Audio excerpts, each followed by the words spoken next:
Okay, here we go. Studio 47 here. This one's going to be about just extras. Like, the last one was my resume, but these were extras. You gotta work extra. Do what you gotta do to try to earn enough money in life. Well, anyway, I come out of the Navy. Let's see, I would be 20. I went in at 19. 4 years later, I'd be 23. Your grandmother, if I'm 23, she's 18. Just getting out of high school. And me at 23, a world traveler, ready to settle down at the age of 23. And okay, I got a job with this contractor and all, and I'm not in a plant. I'm working all over the place. Sayreville, South River, East Brunswick. And I remember one time working in a store window, like as if I'm a mannequin or something, in this furniture store there in South River.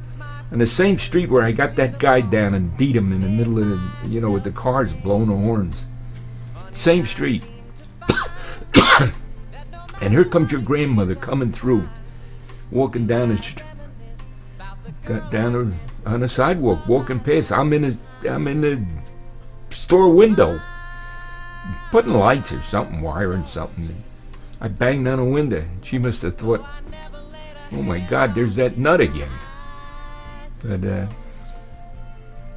But anyway, I stayed after. I'm a hunter. I hunted her down. And okay, we're engaged now. We're talking about getting married and everything.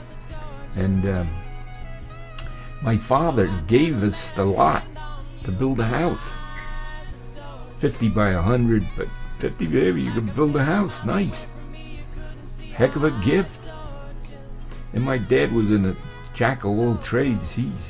He's going to help me build it. I'm the oldest. The oldest always the luckiest, like, with that. Because their intentions are good, but how can you do for everyone and everything? So anyway, but my dad did good by everyone and everything. And we try to do the same. So anyway, I'm supposed to ask her father for money. Finally, we borrowed a little bit of money from him, and we started on the house. And my dad and I mixed the cement with a mixer and poured the footing. It got that house up. And my father was the brains of that, and did it. And come winter time, now we got married in October. Come winter, when we got married, it was up. It wasn't complete. Well, we lived with her parents for a few months, till around Easter the following year. And then winter come, my dad, he went in for the winter. He had enough. He was exhausted, and I kept banging away through the winter inside. We had plaster, so the plaster board and all stuff that I could do. And then Easter, we moved in.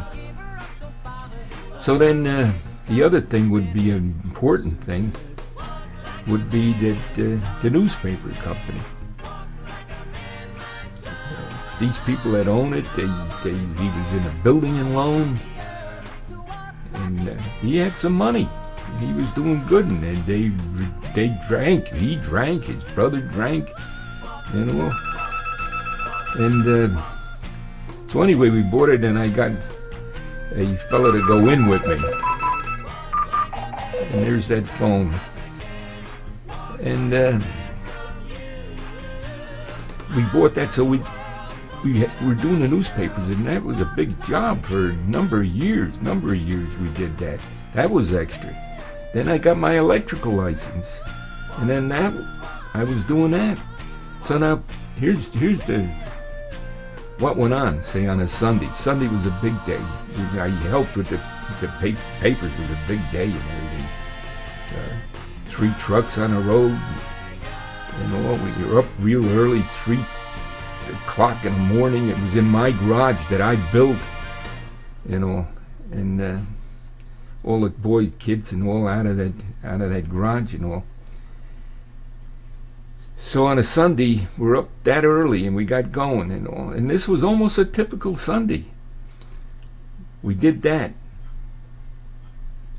And then when the route was done, then I got the electrical license. Then I had to maybe change the service on a house. A lot of times, or I'm wiring a house. I was wiring a house when they shot it was on a Sunday when the Oswald got shot. What are they doing? They're shooting everybody,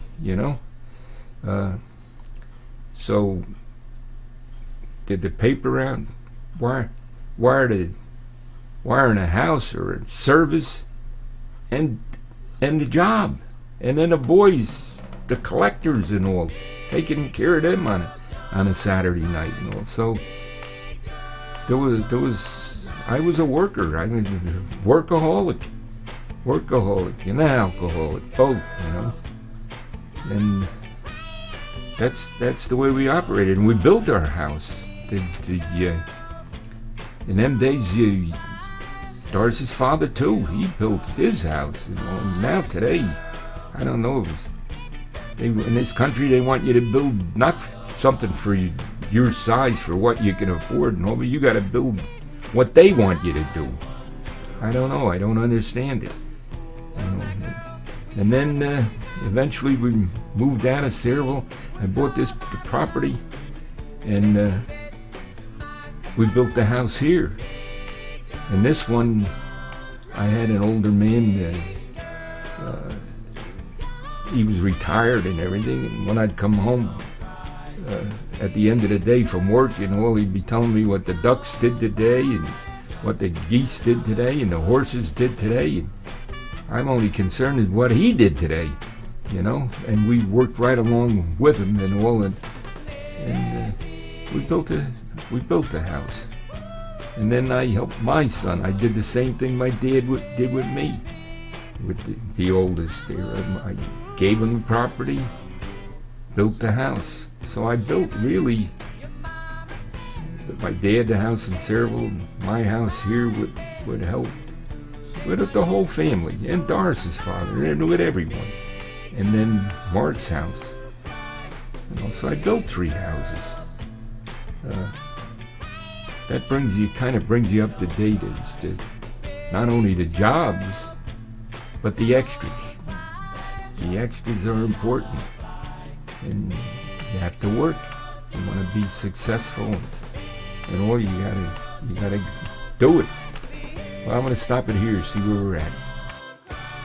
So as I look back, a key thing was my dad passed away, and while he was alive, I would have never have left. But we would like to move, and Sayreville was good to us. We had no problems with Sayreville. Sayreville was good, but I guess having a couple of beers or something one time, I came out here and I had a friend. Well, he worked in a plant, and he told me one of his. Well, they both worked in a plant, but he was working here, and for this man that owned this, and he said to me that the place was for sale, and the man had cancer. And the first time it went right over my head.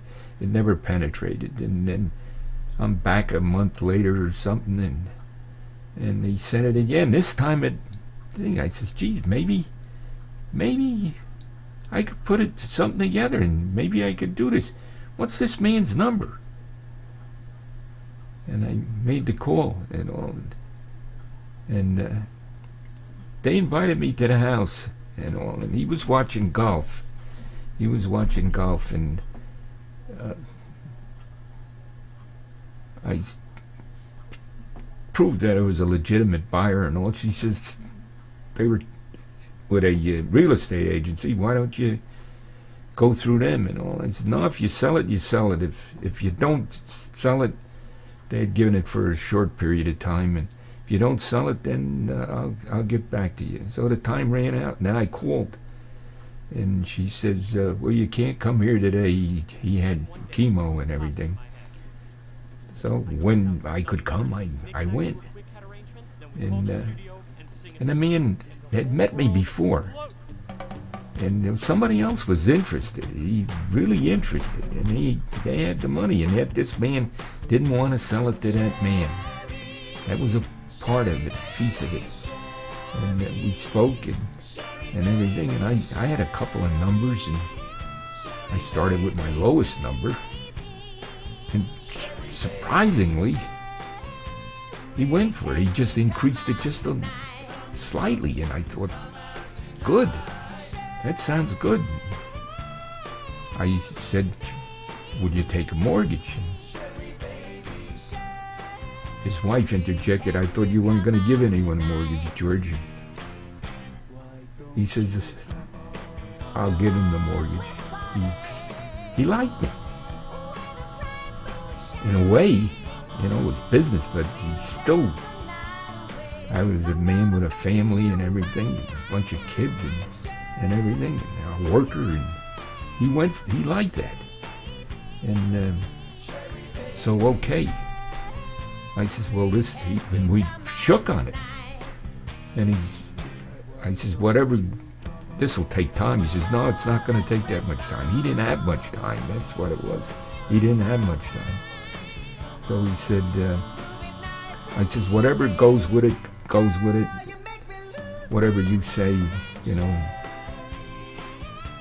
And I'm on a job we were going to Nova Scotia, the Nova Scotia trip with Eddie.